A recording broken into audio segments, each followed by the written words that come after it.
नमस्कार बच्चों, आप सभी का स्वागत है अतुल्य एग्जाम गुरु में। जैसे लास्ट क्लास में आपने देखा था कि ग्रंथियों के बारे में, आपके शरीर के अंदर कितने प्रकार की ग्रंथियां पाई जाती हैं, तो वहाँ पे देखा था हमने कि कौन कौन सबसे पहले थी आपकी लार ग्रंथि, उसके बाद में आपकी जो लीवर थी यकृत, उसके बाद में आपकी पैनक्रियाज। तो जो आपकी लार ग्रंथि थी, मतलब जो मुंह के अंदर जो ग्रंथियां पाई जाती हैं, उनकी हमने डिटेल में स्टडी कर ली थी। ठीक है, अब आती है आपकी सेकेंड टाइप की, कौन सी? यकृत, जो आपकी लीवर की ग्रंथि है।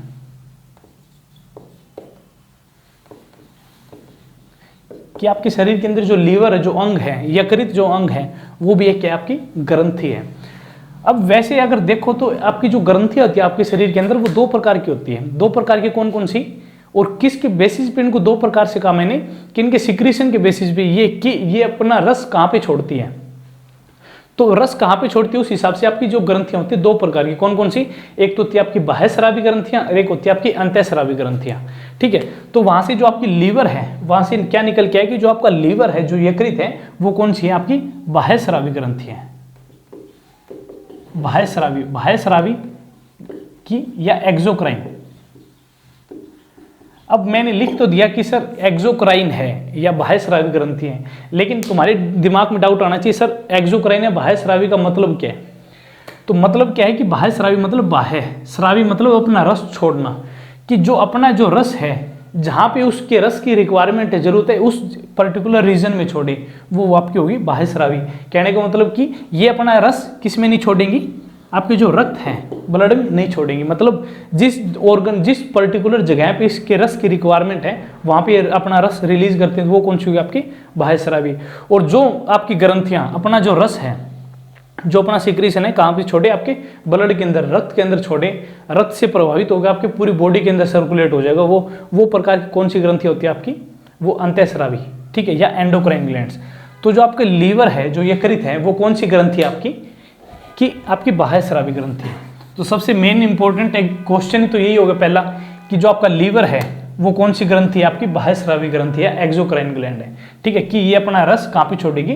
बिल्कुल डायरेक्ट डाइजेस्टिव सिस्टम के अंदर, ना ब्लड में नहीं छोड़ेगी, आपके केवल डाइजेस्टिव सिस्टम के अंदर जाओ। मतलब डाइजेस्टिव सिस्टम के भी कौन से पार्ट में? छोटी आंत के पार्ट में। छोटी आंत में कौन सा?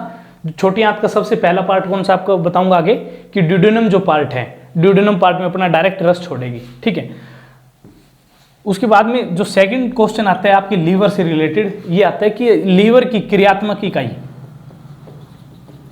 क्रियात्मक इकाई कौन सी है? मतलब फंक्शनल यूनिट।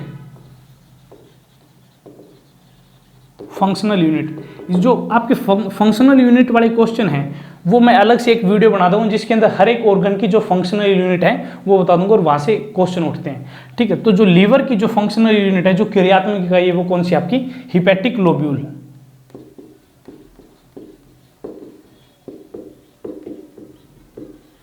जो हिपैटिक लोब्यूल है, जो हिपैटिक लोब्यूल है, वो किसकी फंक्शनल यूनिट या क्रियात्मक इकाई है? वो आपके लीवर की। कहने का मतलब क्या है? अगर लीवर के अंदर जितने भी प्रोटीन्स जो बन रहे हैं, लीवर के अंदर जितनी प्रोटीन्स, जितने भी या एंजाइम्स बन रहे हैं, या जो भी चीज़ें बन रही है लीवर की, वो बना कौन रहा? आपका जो हिपैटिक लोब्यूल जो पोर्शन है वो। ठीक है, और लीवर का एक मेन इंपॉर्टेंट कार्य क्या होता है? इसका डिटॉक्सिफिकेशन। मतलब कि जहर है, जो आपकी बॉडी के अंदर जहर है, डिटॉक्सिफिकेशन मतलब किसी बंदे ने जहर खा लिया, किसी बंदे ने जहर खा लिया, तो वो उसके जैसे खाएगा, वो कहाँ पे चला गया? उसके डाइजेस्टिव सिस्टम में, पाचन तंत्र में।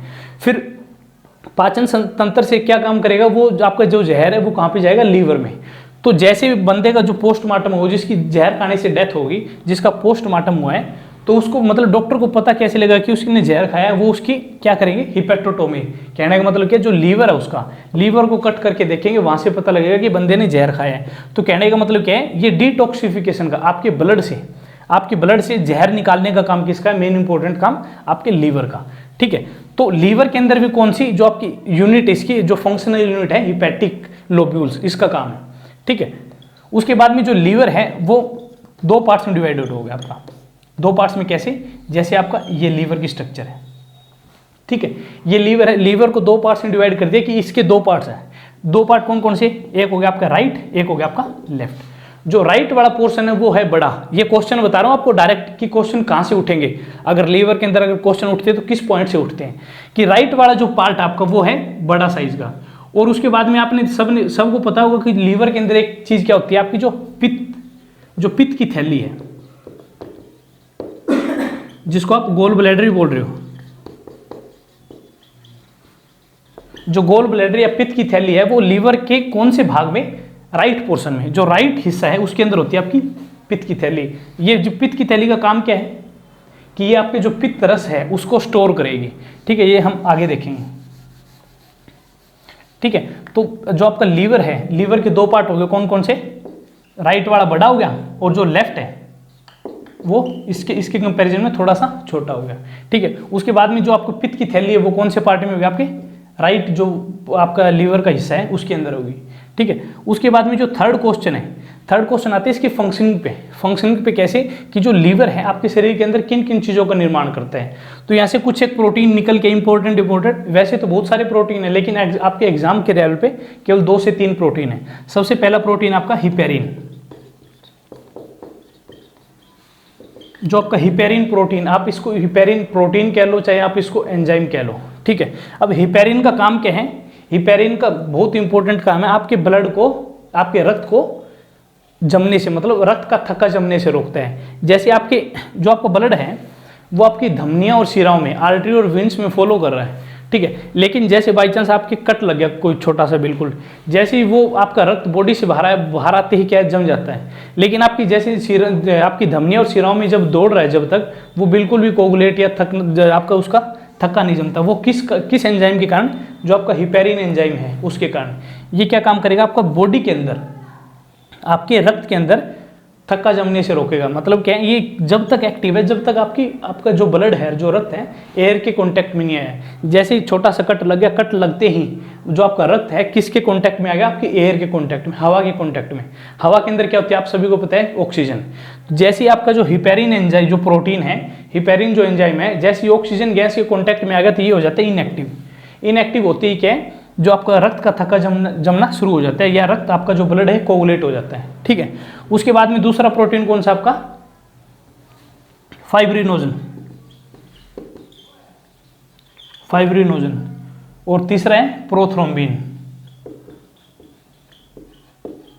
ये तीनों चारों प्रोटीन ये सारे क्या काम करते हैं, आपके रक्त का थक्का जमने में, रक्त का थक्का जमने से रोकते हैं।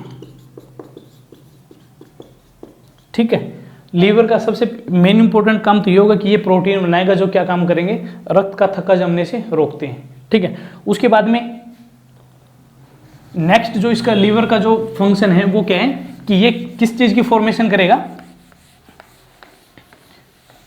जैसे पहले बताया आपको कि ये लीवर है जो किस चीज की फॉर्मेशन करेगा, आपके पित्त रस की। ठीक है, पित्त रस की या बाइल जूस। ठीक है, अब बाइल जूस का निर्माण कौन कर रहा है, आपका लीवर है। अब फिर ये क्या होगा कि जो लीवर, जो आपको बाइल जूस है वो लीवर से निकल के कहाँ पे स्टोर हो जाएगा, आपकी जो गॉल ब्लैडर है, जो पित्त की थैली है, वहाँ पे आके स्टोर हो जाएगा। और जैसी बॉडी को रिक्वायरमेंट होगी, उस चीज़ की जरूरत होगी, ये धीरे धीरे आपकी गॉल ब्लैडर से निकल के आपकी छोटी आंत में जाता रहेगा। ठीक है, तो जो आपको बाइल जूस है, जो पित्त रस है, वो उसका निर्माण कौन करता है, आपका लीवर। ठीक है, तो फिर एक क्वेश्चन आता है कि जो आपका पित्त रस है, जो बाइल जूस है, उसके अंदर क्या क्या चीजें होती है, क्या चीज नहीं होती। तो उसके अंदर सबसे पहले एग्जामिनर यही क्वेश्चन पूछता है कि पित्त रस के अंदर आपके एंजाइम्स होते हैं या नहीं होते। कि पित्त रस है किसने बनाया, लीवर ने, और स्टोर कहाँ पे होगा, आपके पित्त की थैली में। फिर उसके अंदर जो पित्त रस है उसके अंदर एंजाइम्स होंगे नहीं होंगे, इसके अंदर जीरो एंजाइम, कोई भी एंजाइम नहीं होता। बहुत इंपॉर्टेंट क्वेश्चन है ये कि जो आपका पित्त रस है, पित्त रस के अंदर एक भी एंजाइम नहीं होता। इसके अंदर केवल क्या होते हैं, आपके बाइल साल्ट। बाइल साल्ट भी कौन कौन से, बिलरुबिन एंड बिलवर्डिन। एक बढ़िया वाले जो एग्जाम का, जैसे आप एसएससी का एग्जाम लगाओ या ग्रुप सी के एग्जाम है, उनके अंदर वो पूछता है कि इन चारों में से बाइल साल्ट के एग्जाम्पल कौन कौन से हैं। तो बाइल साल्ट कौन से होते हैं आपके, सबसे पहला आपका बिलरुबिन, दूसरा आपका बिलवर्डिन।